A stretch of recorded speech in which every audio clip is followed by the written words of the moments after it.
que son prácticas que nos indican que hay, perdón que esto se salió por la respuesta, nos están indicando que esas prácticas de crianza las hemos dirigidas a y en medio de desigualdad, discriminación y violencia. Con mucha rapidez pasaré muchas de esas frases. Estas son frases racistas que hemos oído.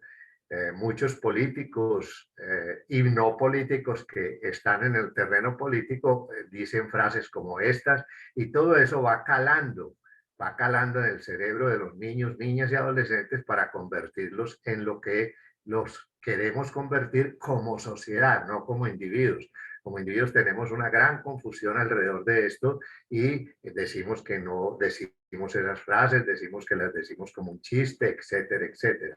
Frases homofóbicas, como todas estas que vemos aquí en la diapositiva. Entonces, hay muchas cosas con las cuales le estamos diciendo a niños, niñas y adolescentes, usted en esta cultura debe ser homofóbico o sexistas, todas las que hemos oído en estas últimas semanas. Y estas que vemos aquí, usted se ve más bonita en la casa sin que tenga que intervenir en los asuntos de mi oficina, de quédese allá, las mujeres esto, las mujeres aquello, los hombres estos, los hombres aquellos. Las frases sexistas son muchas porque esta es una cultura patriarcal que se expresa fundamentalmente con ese adultocentrismo sexista. Son las listas, yo aquí hice una escogencia porque las listas son larguísimas, eso daría casi que para un libro. Entonces, estas prácticas de crianza, educación, socialización, son prácticas sociales que se replican en el tiempo. Esto es de todos los días y en todas las familias. Esto no tiene estratos socioeconómicos, sino que es en todas las familias. Y con estas frases se validan esa cultura de desigualdad, discriminación y violencia hacia los niños, niñas y adolescentes, y en general hacia todos los grupos que no están en el poder. Y esto hace que en el cerebro se vayan construyendo desde la primera infancia y fundamentalmente en la primera infancia, es decir, en el periodo que va de la concepción al sexto cumpleaños, parcializaciones implícitas prejuiciosas como racismo, clasismo, aporofobia, sexismo, misoginia, homofobia, xenofobia, individualismo, ultranza, que es la falta de empatía, corrupción y la hijueputez, que podría ser una conjunción de todas las anteriores. Veamos entonces el segundo punto, que son los modelos de crianza. La crianza, desde el punto de vista del grupo de pericultura Humberto Ramírez Gómez de la Universidad de Antioquia, ha evolucionado más o menos en cantidad y en calidad, pero en términos generales se acepta que todavía estamos viviendo esa crianza patriarcal que es adultocéntrica y es represiva. De la expresión de los cuidadores adultos es autoritaria. Pero en 1950, a raíz de la consolidación del modelo económico neoliberal en el mundo, vino una mezcla de crianzas y entonces emergió con mucha fuerza una crianza, educación, socialización adultocéntrica permisiva, la cual hay un currículo oculto y esto se da, esta sí, en algunas clases sociales más que en otras. Y a partir de ese mismo momento hubo una cantidad de estudios y de análisis que nos llevaron en nuestro grupo y en otros grupos de trabajo en el mundo a que se entendiera la relación de los niños, niñas y adolescentes con sus cuidadores adultos como sujetos de derechos. Y hizo aparición algo muy distinto al autoritarismo, que es el vinculocentrismo. Entonces empezamos a hablar de otro tipo de crianza y a propugnar otro tipo de crianzas. Hago aquí una lista que sé que es incompleta, cada uno la completará según su leal saber y entender. Crianza sin miedo, crianza natural, crianza respetuosa, crianza con afecto, crianza con empatía, crianza en igualdad de derechos, crianza en perspectiva de derechos, crianza con presencia plena y consciente, crianza eficaz, crianza positiva. Y el grupo nuestro, Humberto Ramírez Gómez de la Universidad de Antioquia, plantea una crianza que se llama crianza, educación, socialización democrática, que es humanizada y humanizante. sé que a ustedes les repartieron el folleto de nuestro grupo en su última edición de 2019, en la cual planteamos todos los elementos fundamentales de este modelo de crianza. Ese modelo de crianza no es un método, no es un fundamentalismo, es una forma de vida, así como el otro es también una forma de vida que se expresa, por ejemplo, con esas y muchísimas otras frases. Esta es una forma de vida que se debería expresar con frases completamente opuestas y tendientes a una situación completamente diferente. Como toda paideia, que esto es una paideia, tiene tres elementos. Una teoría, que es el paradigma de ese modelo, que responde a la pregunta ¿qué? Un segundo elemento, que es el método, que es el modo de proceder de los cuidadores adultos, que responde a la pregunta ¿quién? Y un tercer elemento, que son las prácticas como tales, que responde a la pregunta ¿cómo? Es decir, es la parte técnica. En el que de la crianza, educación, socialización humanizada y humanizante, nosotros tomamos elementos de algunas personas y construimos nuestra propia narrativa, nuestro propio discurso. Es avanzar en las formas civilizadas de convivencia, procurar que esos niños, niñas y adolescentes aprendan a qué, a gestionar los impulsos, a conversar con los compañeros, a discutir con base en argumentos, a respetar al adversario y a disentir sin agredir. Es decir, todo lo contrario de lo que hemos vivido en las últimas semanas en este país. ¿Para qué? Para aprender a vivir en paz, que es lo que no hemos tenido. Yo no he conocido en mi ya muy larga vida ni un solo día de vivir en paz en este país, ni paz familiar, ni paz personal, ni paz colectiva.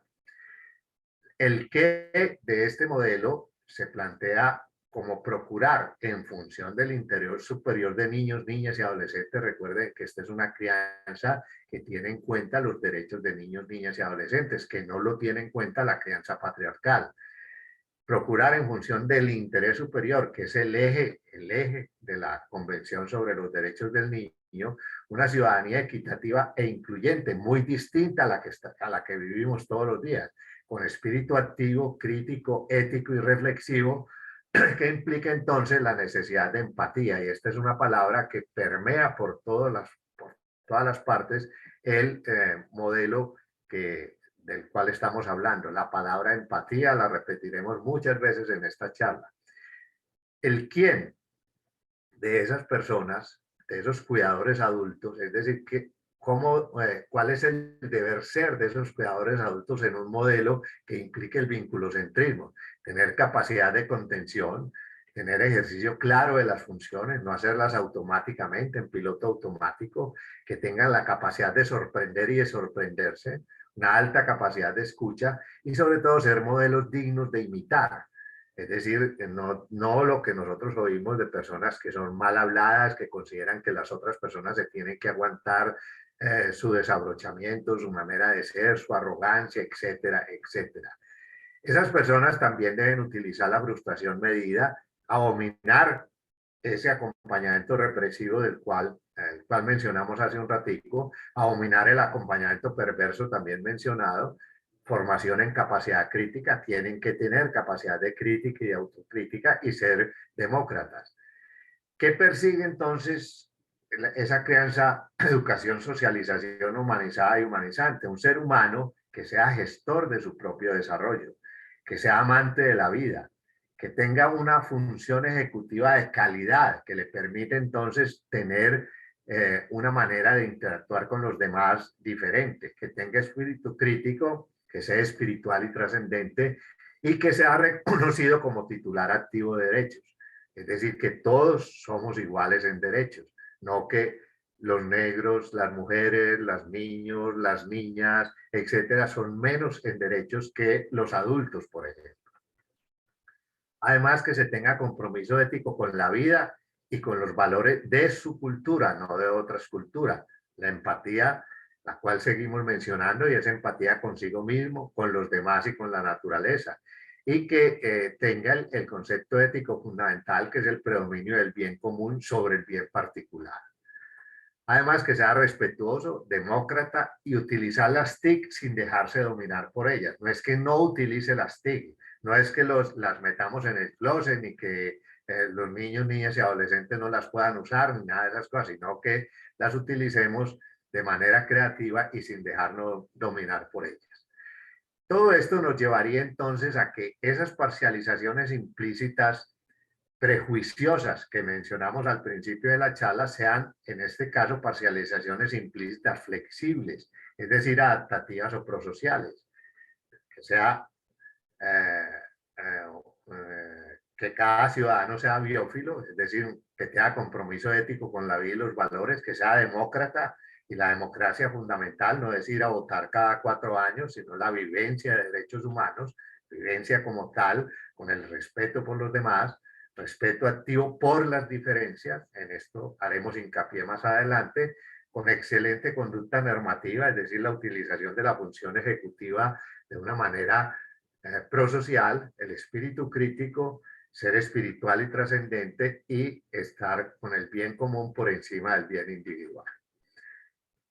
Además que se tenga buena autoestima, condición vital primordial, y aquí ya entramos directamente en lo que nos compete en el día de hoy. Lo anterior era un abrebocas que, repito, seguramente dije muchas cosas que ya otros compañeros dijeron, que se tenga una sólida autonomía, y la autonomía es el ejercicio de la libertad, que se sea creativo en función prosocial, no en función de destrucción, como más creativo que un narcotraficante no hay, pero que sea ser creativo en función prosocial, que sea feliz, es decir, que tenga el ser por encima del tener, que sea solidario, con profunda empatía, y que sea sano, es decir, que puede ejercer su proceso vital humano. Aquí están las 6 metas de desarrollo humano integral y diverso que fueron analizadas, estudiadas, promulgadas por el grupo de Puericultura Humberto Ramírez Gómez de la Universidad de Antioquia, todo en función de que en aras de tejer resiliencia. Esa es la parte del discurso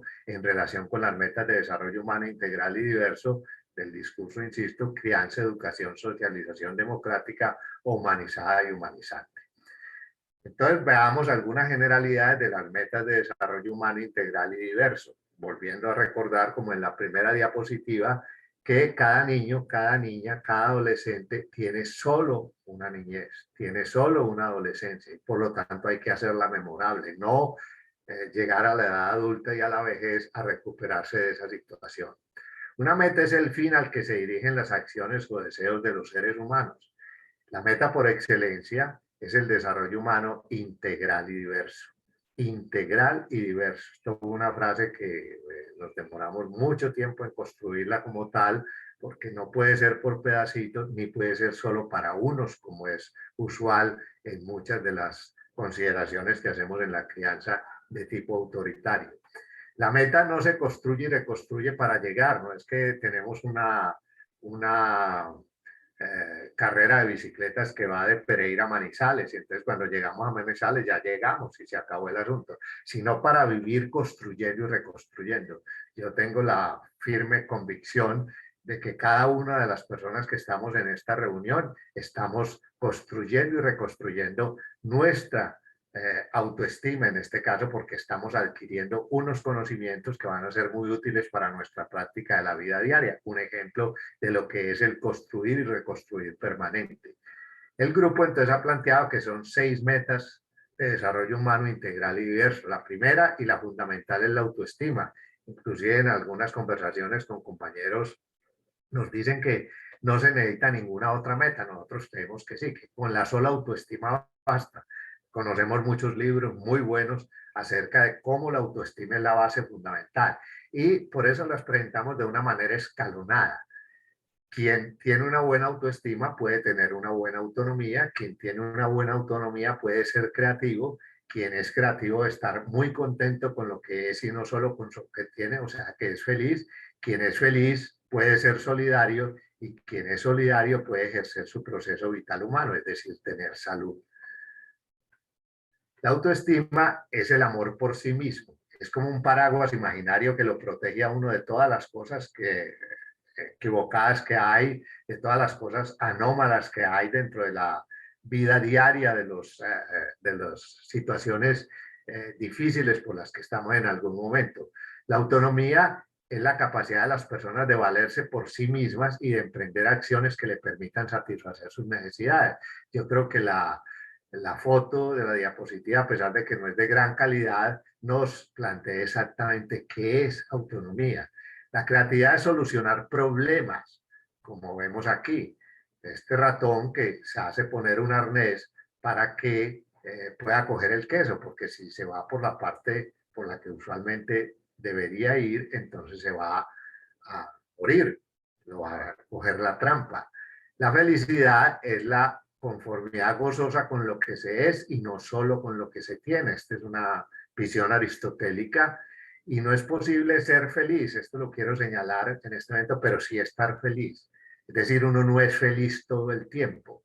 Uno está cambiando como un yoyo para arriba y para abajo, tanto en autoestima como en felicidad. El verbo ser registra atributos, cosas que son permanentes. El verbo estar registra momentos. Por eso uno puede estar feliz, pero uno no es feliz permanentemente. Y la solidaridad, que es lo que nos va a ocupar en este momento, es la conciencia colectiva de derechos y deberes basados en necesidades comunes. Es la promoción de lo colectivo y este es un hecho que es fundamental. El siglo XX y el siglo XXI se han caracterizado tanto en la modernidad como en la posmodernidad por una individualidad a ultranza. Entonces se plantea desde la solidaridad la colectividad, lo colectivo. Entonces hay una primacía del nosotros sobre el yo sin perder la individualidad, porque es imposible perderla, no vamos a vivir todos en una colectividad. Octavio Paz nos dice, para que pueda ser, he de ser otro. Y entonces un elemento fundamental de la otredad, de la solidaridad es la otredad, salir de mí, buscarme entre los otros.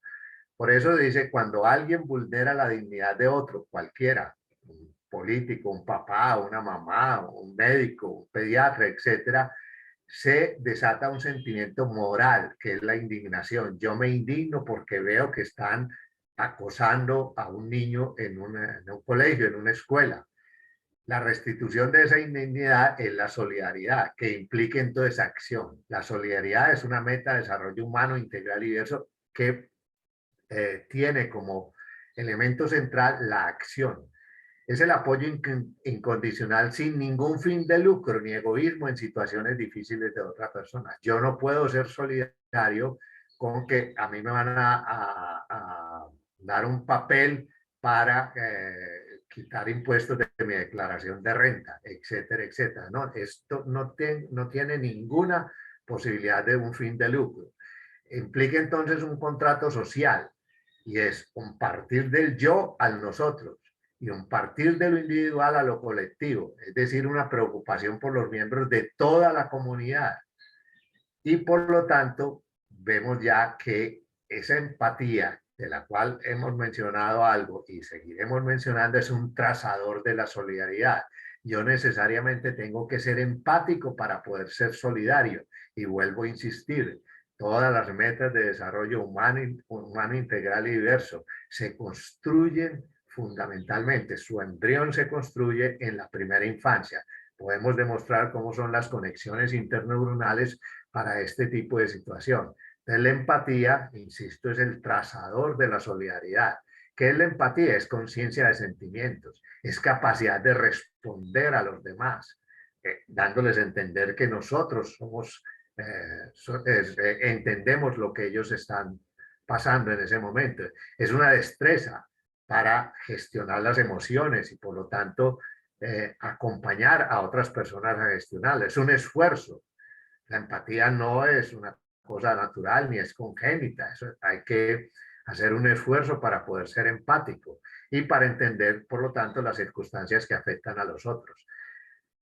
Si te duele el dolor de otro, si te alegra la alegría de otro, eres más humano de lo que crees. Eso es empatía. Cuando a uno no le duele el dolor de otros, cuando a uno le importa un soberano comino le está pasando a los otros, por lejos que estén en el mundo, si a uno no le duele eso, no le duele lo que le está pasando a los otros, que es malo, y no siente alegría por lo bueno que le está pasando, entonces no es empático. Es la pieza que les falta a muchos. Hay autores que explican todas las situaciones de la cultura, de la humanidad, todo lo que estamos pasando. Por ejemplo, podemos decir claramente que el señor Putin no es empático y no es empático con nadie excepto su círculo más cercano. Entonces es la pieza que como en este puzzle imaginario, en este eh, rompecabezas imaginario, le falta a las personas. Cada hombre debe decidir, dice Martin Luther King, a caminar, si va a caminar por la luz del altruismo, que es otra palabra que aparece y lamentablemente no nos podemos detener por falta de tiempo en ella, si va a la luz del altruismo creativo o considera que debe seguir en ese egoísmo destructivo. La solidaridad significa, por lo tanto, unidad, pertenencia común, interdependencia, apoyo mutuo, comunidad de esfuerzo, comunidad de sentimientos y tolerancia. Es una palabra muy relacionada con la tolerancia y yo aquí voy a hacer una diatriba contra la tolerancia. La tolerancia, según Julio César Londoño, ustedes lo leen con seguridad en el periódico El Espectador casi todos los sábados, nos dice que esa palabrita tolerancia es antipática. Significa soy generoso, perdono, condesciendo. Yo tolero a esos compañeros míos que son homosexuales. Subraya la magnanimidad del poderoso frente al débil. ¿Por qué? Porque yo no lo soy, porque yo soy poderoso. De la mayoría con la minoría. Yo soy rico y tolero los pobres. Así vuelan muy maluco. La tolerancia, según Julio César Londoño, no decimos que el negro tolera al blanco, el gay al hetero, el gamín al niño bien. La tolerancia es una virtud vertical que opera de arriba hacia abajo, que es característica del autoritarismo. Es mucho más linda la palabra respeto. Y vieron que ya esta palabra la he usado antes y aquí la entronizo en esta charla y en el modelo crianza, crianza, educación, socialización humanizada y humanizante. ¿Por qué? Porque el respeto invita a la reciprocidad y es perfectamente horizontal. Es decir, acabamos con esa verticalidad en las relaciones humanas. No respetamos, es mucho mejor decir que yo te tolero. Haroldo Martínez, un psiquiatra barranquillero, nos dice que el verdadero significado de la tolerancia es el aplazamiento de la negación del otro. Unas veces lo niego, otras veces no lo niego, en este momento lo tolero y por lo tanto aplazo esa negación, la traslado en el tiempo. Es como te soporto, te aguanto por un tiempo, hasta cuando no te tolere más y decida mostrar lo que realmente siento frente a ti en determinada situación. Yo te tolero a ti que vives en el distrito de Agua Blanca en Cali, pero cuando tú te acercas a mi casa en una manifestación, yo tengo el revólver listo para defender mi propiedad privada y es más, la ley me lo permite. Hechos, estoy hablando de hechos concretos que han ocurrido recientemente. El punto de partida, según Guillermo Hoyos, uno de nuestros mejores pensadores colombianos, parte de una ética de mínimos y con esto decimos que somos plurales, no la tolerancia, pues la tolerancia es solo una transición de indiferencia y frivolidad que debe ser superada por el pluralismo. El tolerante se pregunta si el otro tiene derecho a existir, mientras que el pluralista reconoce al otro como diferente y lo reconoce en su diferencia. Por eso hablé de esas parcializaciones implícitas prejuiciosas que no aceptan las diferencias. Pues reconocer a quien es semejante a mí no tiene ningún problema. El pluralismo, por lo tanto, según Guillermo Hoyos, es reconocer el otro, volvemos con la otredad, como diferente en su diferencia y sobre todo como interlocutor válido. Por lo tanto, de la Cortina nos dice que la tolerancia es respeto activo, y volvemos entonces a cambiar tolerancia por respeto, ya con otra autora, entendido como el interés por comprender a otros y ayudarles a llevar adelante sus proyectos de vida. Y el respeto activo, entendido como tal, desemboca en la solidaridad. Un niño, una niña y un adolescente o un adolescente respetado en su crianza, educación, socialización, aprende a respetarse a sí mismo y de ahí aprende a respetar a los demás. Esto es el hecho fundamental de lo que yo les estoy diciendo en este momento. La tolerancia, por lo tanto, la cambiamos por respeto, que es una disposición o virtud que consiste en que para nosotros, para cada quien, cada quien debe convivir en medio de las diversidades, diversidades inevitables y en más deseables, necesarias para el desarrollo de una cultura, estando de acuerdo con ellas. Son muchas las diversidades, aquí menciono algunas: físicas, lingüísticas, culturales, étnicas, religiosas, nacionales, históricas, de sexo, de género. ¿Cuáles son los entorpecedores? Lo que vemos todos los días expresadas en frases como las que mencioné al principio, entorpecedores de la solidaridad, el individualismo a ultranza. Ya muchos de ustedes estarán preguntando, ¿yo seré ese individualista a ultranza que está señalando Álvaro Posada? Yo soy tributario de esas parcializaciones implícitas prejuiciosas, las uso en ciertos momentos, no las uso, etcétera, etcétera. Esto se expresa en la mala convivencia, en las violencias de toda clase y categoría y en unos vínculos afectivos inseguros. Sería otro punto en el que vamos a hablar, que podríamos hablar muy en extenso, pero recuerdo aquí que el modelo crianza, educación, socialización humanizada y humanizante tiene como eje central el vínculo centrismo, es decir, que el centro de la relación sea un vínculo afectivo seguro, protector. Por último, en las metas de desarrollo humano integral y diverso, ya habiendo terminado lo de la solidaridad, tenemos la salud en la cúspide de las metas, que es la posibilidad del ejercicio del proceso vital humano, que según ALAPE es respeto a los derechos humanos, justicia social y armonía con el ambiente. Ustedes se dan cuenta de que está todo completamente integrado, desde la autoestima hasta la salud.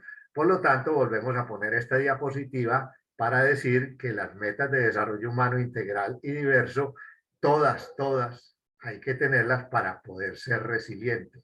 Y entender que resiliencia es la capacidad que facilita afrontar las adversidades de manera creativa. Ustedes tendrán una charla de resiliencia, entiendo que con el doctor Fernando Gómez, superándolas y saliendo fortalecidas de ellas. Muchísimas gracias por su atención. Estoy dispuesto a intentar responder las preguntas que surjan. Muchas gracias, doctor Álvaro, por su intervención. Definitivamente siempre es un gusto escucharlo y definitivamente pues, nos da una perspectiva muy importante de ese tema y pues también desde la crianza, pues nos da un panorama mucho más claro. A los participantes que pueden recordarles que pueden alzar la mano o ponerle alguna pregunta, algún comentario que tengan específicamente en el chat para por si hay alguna duda con el doctor Álvaro.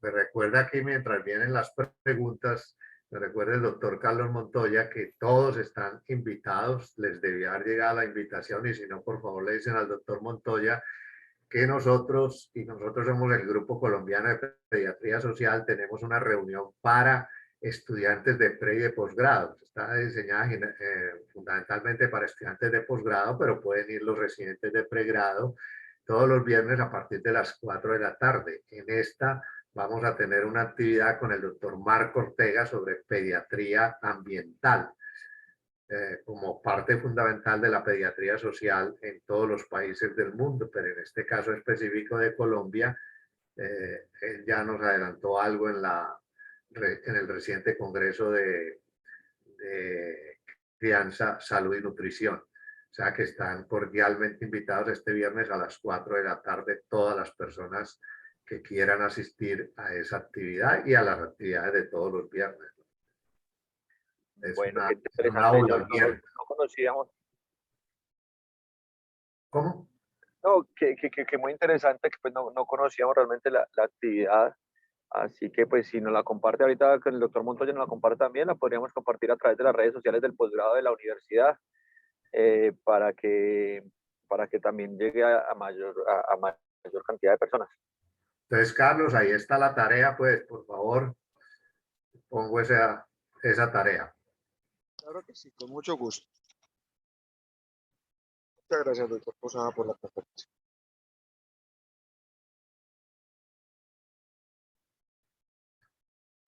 Estamos hoy poco participativos o, Sí, aparentemente como estamos decía como... uno de mis profesores, todo quedó tan claro que Bueno, buenos días. Yo estoy levantando la mano hace ratico, de pronto no me han visto. Jero, Natalia, soy Sí, yo. adelante, bien ¿Sí para me doctora, oye? gracias. Sí, señora. Sí, sí, sí. No, doctor, pues quería agradecerle mucho gusto. Mi nombre es Natalia González, yo soy infectóloga pediatra. Me pareció excelente su conferencia y muy relevante como para estos tiempos que nos están rodeando en este momento, tanto como pediatras y como padres. Mi pregunta viene, pues efectivamente, a todas estas situaciones que han estado pasando en colegios sobre pues el bullying y que uno se da cuenta que es muy difícil cuando se habla o se trabaja a nivel de colegio con el discurso es muy similar, pero en el momento de aplicarlo, en el momento de hablar de empatía, de trabajar con los niños, esa capacidad que se tiene o que se debe tener de sentir lo que siente el otro, ¿sí? Desde el punto de vista de estrategias, es como complicado llevarlo a la práctica. Y la otra es esta parte de la política como de la restauración de la persona que ha sido agredida y que requiere como una restauración de injusticia, ¿cierto? ¿Cómo se puede aplicar? O sea, ¿qué estrategias podrían ser útiles desde el punto de vista de la crianza y también de pronto para nosotros en unas situaciones de estas que detectemos más ejecutorias? ¿Qué cosas podrían llegar a ser útiles a corto plazo y a mediano plazo, o qué recomendaciones podrían darse para que esta política de la restauración se implemente en un colegio y para que nosotros podamos llegar a tener una acción efectiva sobre esta empatía que estamos tratando de vincular en nuestros hijos y en nuestros pacientes? muy bien, doctora Natalia, muchas gracias. Yo tengo que empezar por hacer una consideración en la diferencia entre matoneo y bullying. Todo bullying es una forma de matoneo, es decir, es un ataque a una persona en el aparato escolar, en el aparato escolar y bullying, perdón, en cualquier espacio de la sociedad. Eso es matoneo. Si yo ahora le digo a un residente, usted no sirve para nada, eso es matoneo, ¿sí? Bullying es un matoneo que tiene que ser repetitivo, que tiene unas consideraciones específicas en el aparato escolar. Lamentablemente, para estos fines, no para otras cosas, ya bullying es cualquier cosa en la sociedad, es una palabra que se ha naturalizado y esta naturalización la hace baladí, la está llevando a que no tenga ningún significado en la práctica.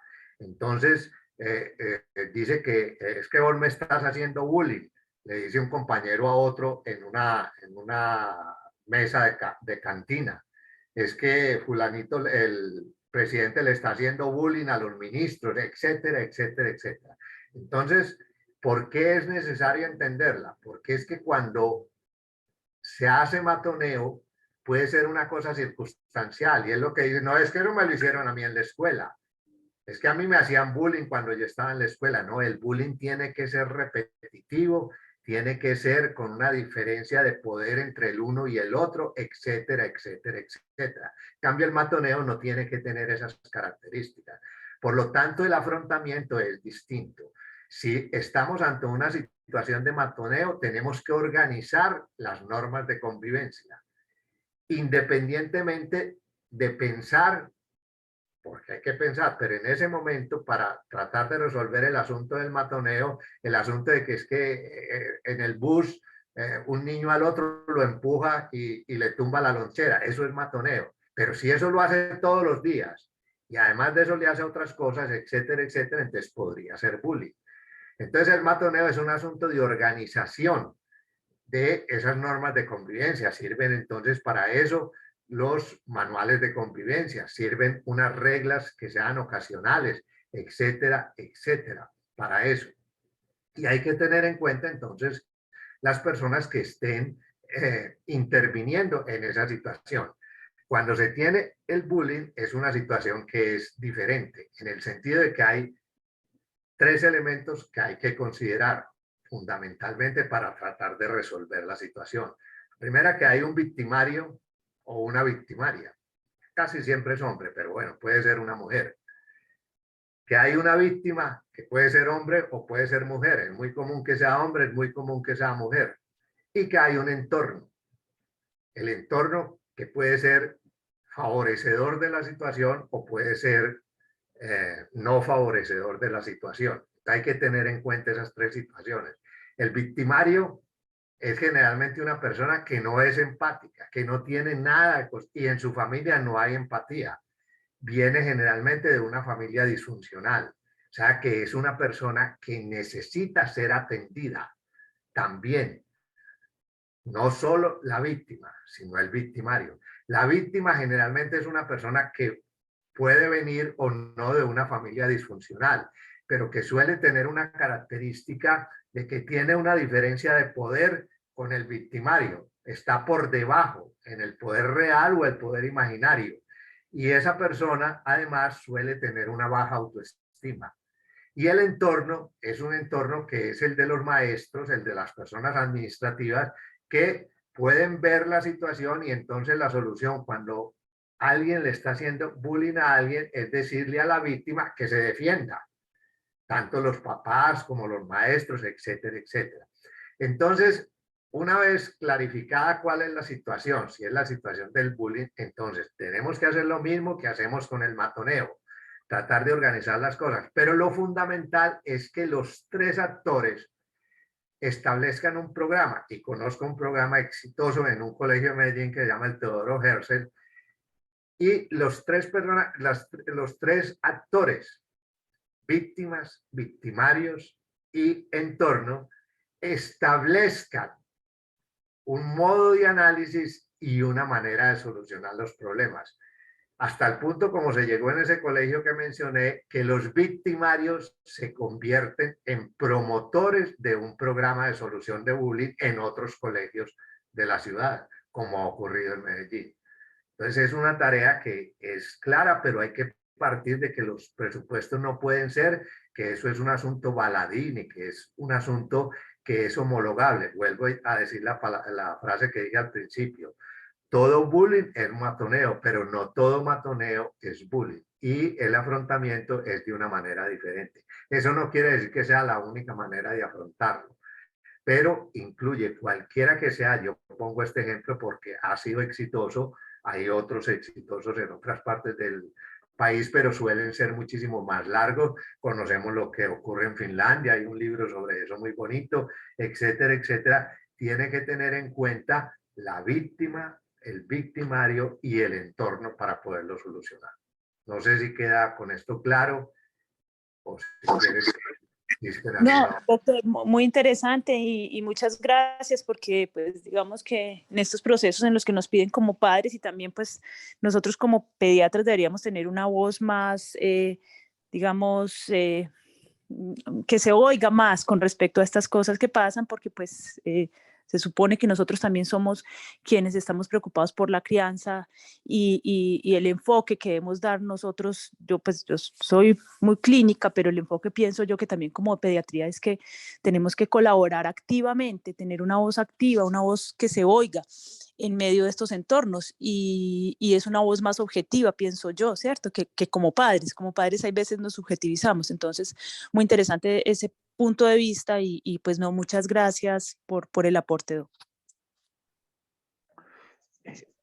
De acuerdo, pues, doctora Natalia, sí, de acuerdo con lo que usted dice, que nuestra posición de pediatras es bien importante y debería ser un poquito más activa desde la Sociedad Colombiana de Pediatría a nivel nacional, pues digamos desde la regional no hemos hecho trabajos adicionales porque desde la nacional viene haciendo un trabajo grande específicamente tratando, pues como interviniendo todas estas situaciones de bullying y matoneo y adicionalmente también pues con toda un trabajo grande que viene enfocado hacia la salud mental de niños y adolescentes que tras la pandemia se han mostrado bastante afectados y demás.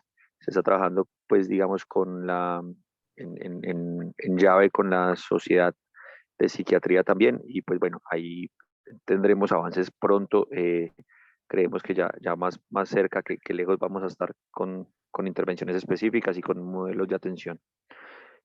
Doctor Carlos Villegas, tiene levantada la mano. Bien pueda con su comentario. Muchas gracias. Ok, muchas gracias. ¿Me están escuchando ahí?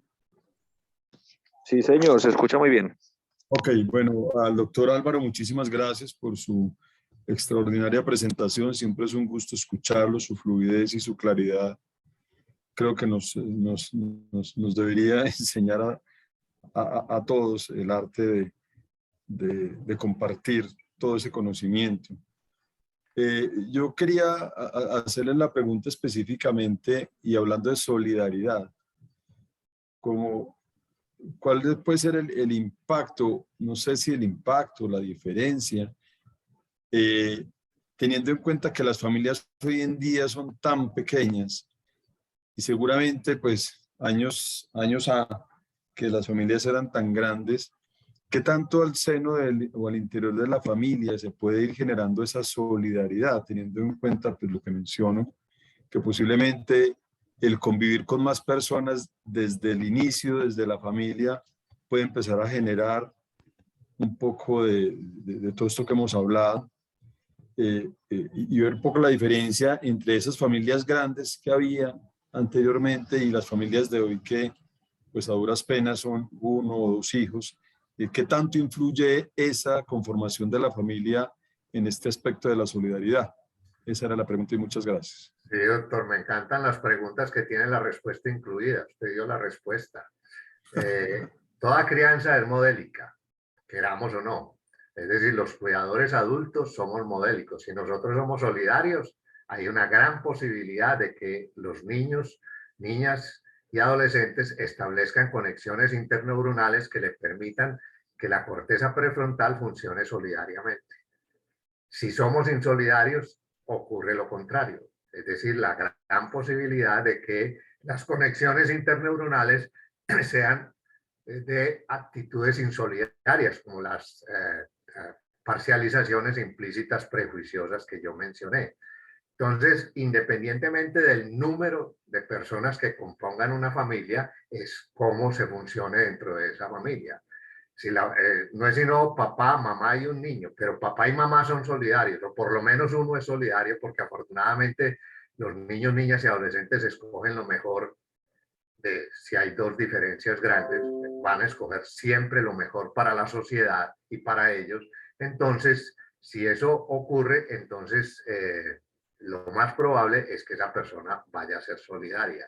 Entonces, una vez más, vienen las frases que decimos. Si yo en algún momento como papá, como mamá me preocupo diciendo, es que ya no aguanto más el montón de maricas que hay en el trabajo, ¿qué va a pensar su hijo? ¿Sí? En cambio, si yo digo, hombre, estoy tan preocupado, hay una persona que la están molestando mucho porque esa persona es gay, y yo estoy preocupado, voy a ver qué puedo hacer, cómo puedo llegar a que esa persona no sea molestada, que esa persona pueda convivir como convivimos todos, ese niño va a recibir, esa niña va a recibir un mensaje completamente distinto. Ese es el punto fundamental. En las familias, lo mismo es en el aparato escolar, exactamente la misma situación. Por eso es por lo que es tan importante el proceso de desaprendizaje. Todos, usted, yo, cualquiera, todos somos criados, educados y socializados para ser prejuiciosos. Todos, hasta el momento, todos. Y todos nos volvimos en algún momento de la vida misóginos, aporofóbicos, homofóbicos, con mayor o menor intensidad.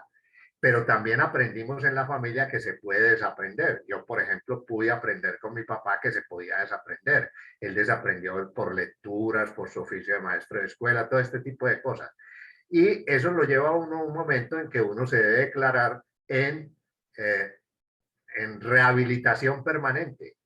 Hombre, me di cuenta de que yo soy aporofóbico y yo no quiero ser aporofóbico. Entonces, yo me debo declarar en rehabilitación permanente. Y hay unos pasos, pues, que he construido yo para las personas que me quieren oír acerca de cómo es ese tipo de cosas y de situaciones. Nunca uno se rehabilita por completo. Eso es algo que lo marca y siempre a uno se le sale el racismo, el clasismo, la parofobia en algún momento de la vida.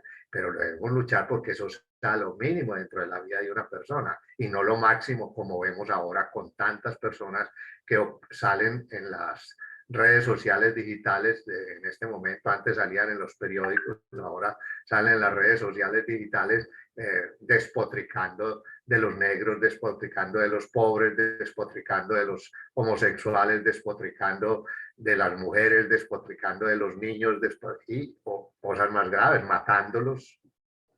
La cantidad de asesinatos de niños, niñas y adolescentes es increíble, la cantidad de asesinatos de mujeres, de feminicidios que estamos viviendo en este momento. Es decir, esa es la génesis del maltrato que llega a su extremo con la muerte de esas personas, con el asesinato de esas personas. Entonces, después de toda esta perorata que creo que era necesaria, sobre todo para anclar la respuesta es el ejemplo.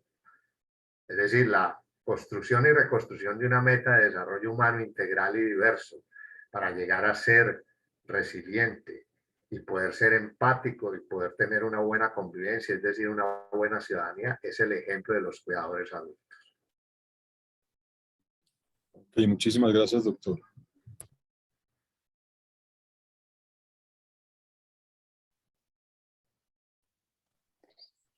Bueno, el doctor Jerónimo me pidió el favor de que hiciera el cierre porque ya él tenía que retirarse, pues quería agradecerle al doctor por su excelente charla, que pues invitarlo nuevamente, ojalá que en escenarios diversos aquí en Manizales para que nos ayude con su conocimiento y como dice el doctor Villegas, con una charla tan clara y tan profunda para unos nuevos momentos.